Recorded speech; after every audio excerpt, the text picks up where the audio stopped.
Sapphire VHS Damage is a flexible video effect that embraces the lo-fi vibe of VHS, regardless of the high quality of your footage. It's completely customizable and fully modular. Only enable the damage types you want. And it's all procedural. VHS Damage is not powered by overlays, so the look you create is completely yours. To help you get started, we've included a library of varied presets. You'll never struggle to find the right place to begin. Evoke an emotional look as we travel back to a world of dirty quad heads, auto tracking, and unabashedly standard def. My name's Ben Brownlee for Boris Effects. Join me on the other side as we explore some of the history of VHS and how that influences VHS Damage.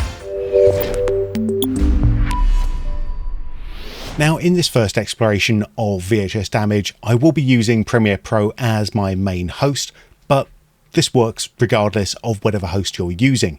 So I have my first little example here that we're going to VHS up. Now, the first thing I'm going to do is not apply VHS Damage to a single clip. I'm going to apply this to a sequence here, or at least a part of a sequence. This is generally the easiest way of doing it. And to do that in Premiere Pro, I'm going to create an adjustment layer. So it's going to be the same size as my sequence, same frame rate, and I'll just bring this onto an empty track over and above everything else. There we are.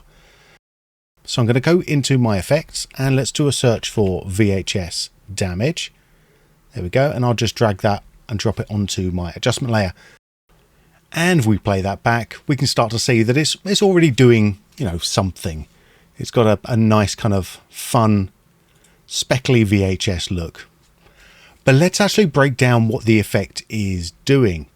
So if I take a look in effects controls, we can see VHS Damage is made up of a series of different modules. And each of those modules, if we twirl those down, they all have their individual controls. Now, this can seem a bit intimidating. There's a lot of stuff going on here, which is why I would suggest that every time we're looking at this, we always start with Preset Browser. And if we click on Load Preset, this opens up the preset browser, which gives us a look at the different styles that we have available, and we can just sort of scroll down and try and find something that is closer to where we want it to be. So if you're after a quick effect, then the preset library is probably going to be the first and maybe only place that you actually explore. So you choose your preset, you load it in, maybe make a few little adjustments, and that's fine. I'm going to explore this a little bit more and talk more in depth about what these different modules are doing. So I'm going to use my full reset preset. This basically, as the description says, resets everything to a neutral state. So I'm going to load that in. Now, if we think about two words to describe VHS, one, analog, two, standard definition. Now, I know there are going to be some people who are going to quibble and say, oh yeah, but there was a digital tape format, blah, blah, blah. I don't care. When we think about VHS, we're actually thinking about standard definition and we're thinking about an analog signal. So throughout all of this, I will be translating or trying to translate analog ideas into a digital vocabulary. That's not always going to be a one-to-one match. So if you want to get technical about it, save that for, future comments. I just want to sort of get in and dive in and build the emotion of the VHS look. And the first thing we're going to do there is to downsample it. And we're going to take our 4K image, wonderfully shot, and the first thing we're going to do is we're going to downsample it into a more SD-friendly resolution. And that's what this is. So we've got a downsample resolution is 720. So we're looking at the horizontal resolution in pixels, in square pixels. We can even take it down to something like 640. That's another kind of standard one. Or if we're looking at the beauty that was a video CD, let's go to 480. But let's not think too much about video CD. It's not VHS. We'll go to a pretty standard definition, 720. The next thing down is interlaced combing, and this is something that also is sort of disappearing away from people's video knowledge, is the whole idea of interlacing.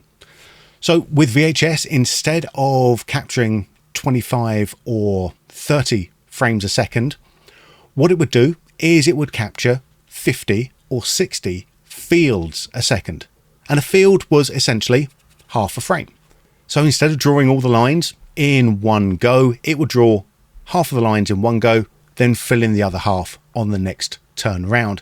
This gave more motion resolution at the expense of spatial resolution, but the trade-off, especially at the start, was often seen as worth it.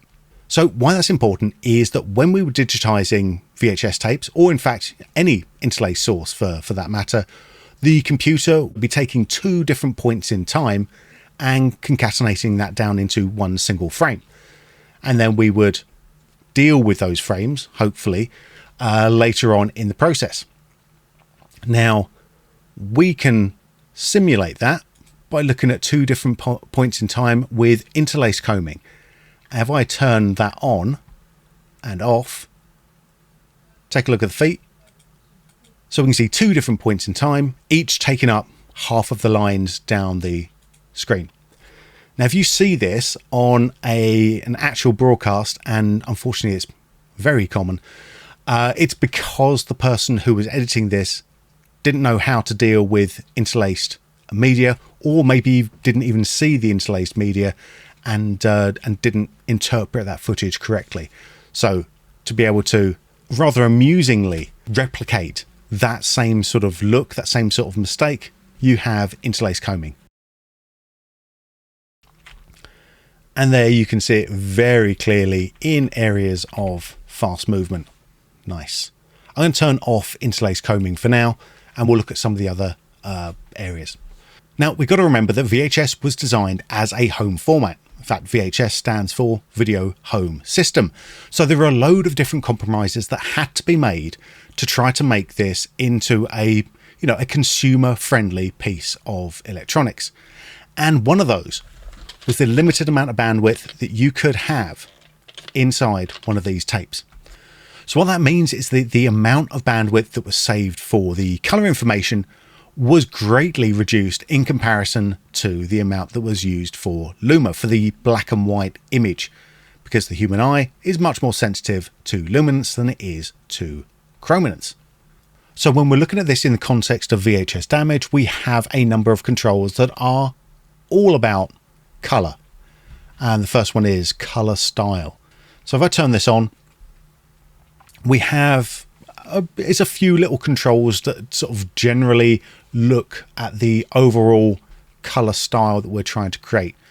Now, in designing this effect, we have sampled many tapes across many different players, and no two players are 100% the same, especially as we do enter into the the very consumer electronics area where things getting a little bit more affordable.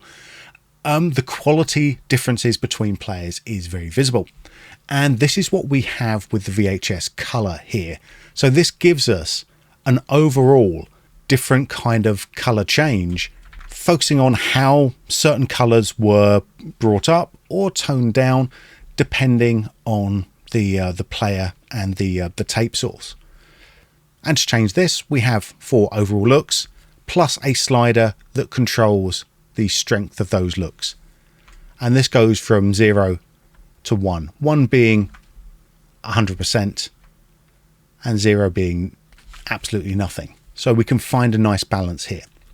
There's also a tint control, which lets us push things slightly towards the green or towards the magenta. And this was pretty much exclusive to NTSC video players, because of the way that the NTSC color was actually encoded. PAL players, or PAL itself, encodes colors in a different way. So that tint control wasn't very common at all on PAL players. And with all of these controls, we can turn on and off a module just by clicking on the checkbox there. Now, one of the most important controls for getting us that VHS look is actually to do with color downsampling. As I said before, the amount of bandwidth that was allocated to the chroma is a lot smaller than the amount that is allocated to the loomer. So if I turn on color downsample, and I'll just move over to one of my tapes over here so we can probably see this a bit easier on this.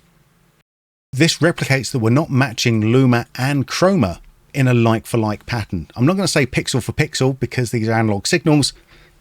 So the analog signals going boom, boom, boom. They're not pixels going boom, boom, boom. Except until we digitize this onto the computer, then of course it is pixels. If you want to go deeper into this, we have color aberration as well. So we can start to blur things up into individual channels.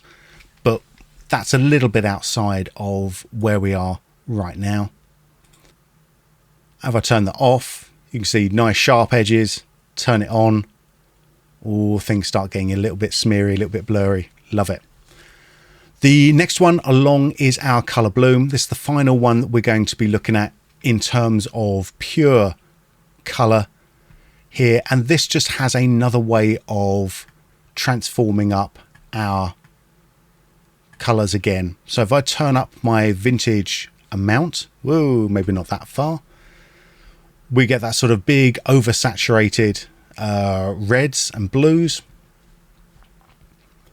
And in fact, it's so oversaturated, not only do we have a vintage amount, we have a bloom saturation where I can take this down if we don't want the full saturated goodness. So we can sort of find a balance there. There we go. We'll take a look at the skin colors, maybe take the saturation down just a little bit further. There we go. And we turn that on and off. Yeah, I'm liking that. Okay. I'm going to turn my attention very briefly now to the text that we have here. Now, remember a little while ago when we were talking about interlacing, I said we were looking at two fields being played back rather than one frame. So each field being a half frame. Well, that also had some ramifications for text and titles as well. And that's what we've got inside of Loomer Adjust. Now, if we open up Loomer Adjust, we do have the ability to shift darks, mids and lights. I'm not worried about that right now. We can come back to that another time. What I am worried about is our blur loomer. So if I blur this up, in fact, I'll give us a big blur. You can see we're blurring the entire image. Maybe that's a little bit too much. In fact, I know it's a lot too much. So I'm going to have just a little touch, 0.02. Nice. And we can choose a relative X and Y here.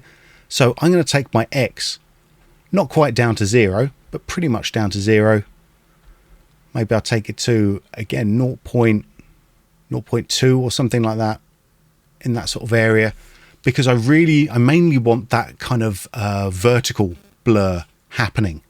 So we turn that off. We have our nice sharp text. We turn it on. Oh, things are starting to get a little bit blurred out, kind of like that.